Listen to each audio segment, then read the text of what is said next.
नमस्कार भक्तजनों। भक्तों, शनि महाराज आपकी सभी कठिनाइयों और चिंताओं को दूर करने की क्षमता रखते हैं। शनिदेव अपनी अविश्वसनीय क्षमता के लिए प्रसिद्ध हैं। जो जातक शनिदेव की श्रद्धा भाव से पूजा करता है, शनिदेव उसका उचित मार्गदर्शन करते हैं। तो आइए शनि मंत्र का उच्चारण करते हैं।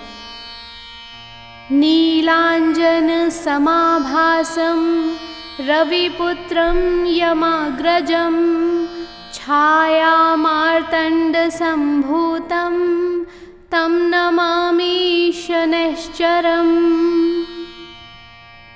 नीलांजन समाभासं रविपुत्रं यमाग्रजं छायामार्तण्ड संभूतं तं नमामि शनैश्चरम्। नीलांजन समाभासं रविपुत्रं यमाग्रजं छायामार्तण्ड संभूतं तं नमामि शनैश्चरम्। नीलांजन समाभासं रविपुत्रं यमाग्रजं छायामार्तण्ड संभूतं तं नमामि शनैश्चरम्। नीलांजन समाभासं रविपुत्रं यमाग्रजं छायामार्तण्ड संभूतं तं नमामि शनैश्चरम्। नीलांजन समाभासं रविपुत्रं यमाग्रजं छायामार्तण्ड संभूतं तं नमामि शनैश्चरम्। नीलांजन समाभासं रविपुत्रं यमाग्रजं छायामार्तण्ड संभूतं तं नमामि शनैश्चरम्। नीलांजन समाभासं रविपुत्रं यमाग्रजं छायामार्तण्ड संभूतं तं नमामि शनैश्चरम्। नीलांजन समाभासं रविपुत्रं यमाग्रजं छायामार्तण्ड संभूतं तं नमामि शनैश्चरम्। नीलांजन समाभासं रविपुत्रं यमाग्रजं छायामार्तण्ड संभूतं तं नमामि शनैश्चरम्। नीलांजन समाभासं रविपुत्रं यमाग्रजं छायामार्तण्ड संभूतं तं नमामि शनैश्चरम्। नीलांजन समाभासं रविपुत्रं यमाग्रजं छायामार्तण्ड संभूतं तं नमामि शनैश्चरम्। नीलांजन समाभासं रविपुत्रं यमाग्रजं छायामार्तण्ड संभूतं तं नमामि शनैश्चरम्। नीलांजन समाभासं रविपुत्रं यमाग्रजं छायामार्तण्ड संभूतं तं नमामि शनैश्चरम्। नीलांजन समाभासं रविपुत्रं यमाग्रजं छायामार्तण्ड संभूतं तं नमामि शनैश्चरम्। नीलांजन समाभासं रविपुत्रं यमाग्रजं छायामार्तण्ड संभूतं तं नमामि शनैश्चरम्। नीलांजन समाभासं रविपुत्रं यमाग्रजं छायामार्तण्डसम्भूतं तं नमामि शनैश्चरम्। नीलाञ्जनसमाभासं रविपुत्रं यमाग्रजं छायामार्तण्डसम्भूतं तं नमामि शनैश्चरम्। नीलाञ्जनसमाभासं रविपुत्रं यमाग्रजं छायामार्तण्डसम्भूतं तं नमामि शनैश्चरम्। नीलाञ्जनसमाभासं रविपुत्रं यमाग्रजं छायामार्तण्डसम्भूतं तं नमामि शनैश्चरम्। नीलाञ्जनसमाभासं रविपुत्रं यमाग्रजं छायामार्तण्डसम्भूतं तं नमामि शनैश्चरम्। नीलाञ्जनसमाभासं रविपुत्रं यमाग्रजं छायामार्तण्डसम्भूतं तं नमामि शनैश्चरम्। नीलाञ्जनसमाभासं रविपुत्रं यमाग्रजं छायामार्तण्डसम्भूतं तं नमामि शनैश्चरम्। नीलाञ्जनसमाभासं रविपुत्रं यमाग्रजं छायामार्तण्डसम्भूतं तं नमामि शनैश्चरम्। नीलाञ्जनसमाभासं रविपुत्रं यमाग्रजं छायामार्तण्डसम्भूतं तं नमामि शनैश्चरम्। नीलाञ्जनसमाभासं रविपुत्रं यमाग्रजं छायामार्तण्डसम्भूतं तं नमामि शनैश्चरम्। नीलाञ्जनसमाभासं रविपुत्रं यमाग्रजं छायामार्तण्डसम्भूतं तं नमामि शनैश्चरम्। नीलाञ्जनसमाभासं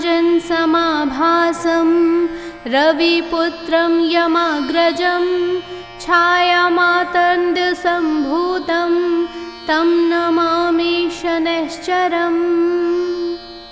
नीलाञ्जनसमाभासं रविपुत्रं यमाग्रजं छायामार्तण्डसम्भूतं तं नमामि शनैश्चरम्। नीलाञ्जनसमाभासं रविपुत्रं यमाग्रजं छायामार्तण्डसम्भूतं तं नमामि शनैश्चरम्। नीलाञ्जनसमाभासं रविपुत्रं यमाग्रजं छायामार्तण्डसम्भूतं तं नमामि शनैश्चरम्। नीलाञ्जनसमाभासं रविपुत्रं यमाग्रजं छायामार्तण्डसम्भूतं तं नमामि शनैश्चरम्। नीलाञ्जनसमाभासं रविपुत्रं यमाग्रजं छायामार्तण्डसम्भूतं तं नमामि शनैश्चरम्। नीलाञ्जनसमाभासं रविपुत्रं यमाग्रजं छायामार्तण्डसम्भूतं तं नमामि शनैश्चरम्। नीलाञ्जनसमाभासं रविपुत्रं यमाग्रजं छायामार्तण्डसम्भूतं तं नमामि शनैश्चरम्। नीलाञ्जनसमाभासं रविपुत्रं यमाग्रजं छायामातण्डसम्भूतं तं नमामि शनैश्चरम्। नीलाञ्जनसमाभासं रविपुत्रं यमाग्रजं छायामार्तण्डसम्भूतं तं नमामि शनैश्चरम्। नीलाञ्जनसमाभासं रविपुत्रं यमाग्रजं छायामातण्डसम्भूतं तं नमामि शनैश्चरम्। नीलाञ्जनसमाभासं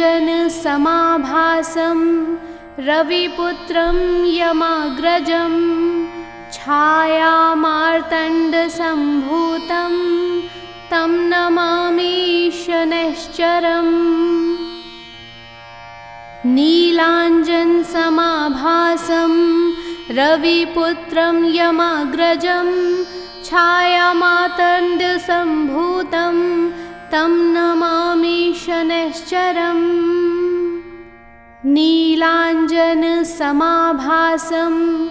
रविपुत्रं यमाग्रजं छायामार्तण्डसम्भूतं तं नमामि शनैश्चरम्। नीलाञ्जनसमाभासं रविपुत्रं यमाग्रजं छायामातण्डसम्भूतं तं नमामि शनैश्चरम्। नीलाञ्जनसमाभासं रविपुत्रं यमाग्रजं छायामार्तण्डसम्भूतं तं नमामि शनैश्चरम्। नीलाञ्जनसमाभासं रविपुत्रं यमाग्रजं छायामातण्डसम्भूतं तं नमामि शनैश्चरम्। नीलाञ्जनसमाभासं रविपुत्रं यमाग्रजं छायामार्तण्डसम्भूतं तं नमामि शनैश्चरम्। नीलाञ्जनसमाभासं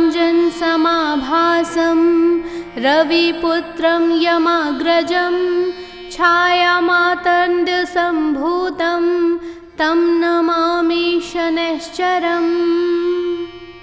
नीलाञ्जनसमाभासं रविपुत्रं यमाग्रजं छायामार्तण्डसम्भूतं तं नमामि शनैश्चरम्। नीलाञ्जनसमाभासं रविपुत्रं यमाग्रजं छायामातण्डसम्भूतं तं नमामि शनैश्चरम्। नीलाञ्जनसमाभासं रविपुत्रं यमाग्रजं छायामार्तण्डसम्भूतं तं नमामि शनैश्चरम्। नीलाञ्जनसमाभासं रविपुत्रं यमाग्रजं छायामातण्डसम्भूतं तं नमामि शनैश्चरम्। नीलाञ्जनसमाभासं रविपुत्रं यमाग्रजं छायामार्तण्डसम्भूतं तं नमामि शनैश्चरम्। नीलाञ्जनसमाभासं रविपुत्रं यमाग्रजं छायामातण्डसम्भूतं तं नमामि शनैश्चरम्। नीलाञ्जनसमाभासं रविपुत्रं यमाग्रजं छायामार्तण्डसम्भूतं तं नमामि शनैश्चरम्। नीलांजन समाभासं रविपुत्रं यमाग्रजं छायामातंद्य संभूतं तं नमामि शनैश्चरम्। भक्तों, शनिदेव का यह मंत्र जाप करने से कुंडली में शनि के हानिकारक प्रभावों का मुकाबला करने में मदद मिल सकती है। जीवन में आने वाली कठिनाइयों को कम करने के लिए आप इस मंत्र का उच्चारण हर सुबह और शाम कर सकते हैं। फलस्वरूप शनिदेव कभी भी दूसरों को बेवजह परेशान नहीं करते हैं। हम जिसके हकदार नहीं हैं वह हमें कभी नहीं मिलता। तो शनि महाराज के इस मंत्र का उच्चारण कीजिए और शनि महाराज की कृपा पाइए। और दोनों हाथ उठाकर सभी भक्तजन मेरे साथ सच्चे श्रद्धा भाव से बोलिए, जय श्री शनि महाराज।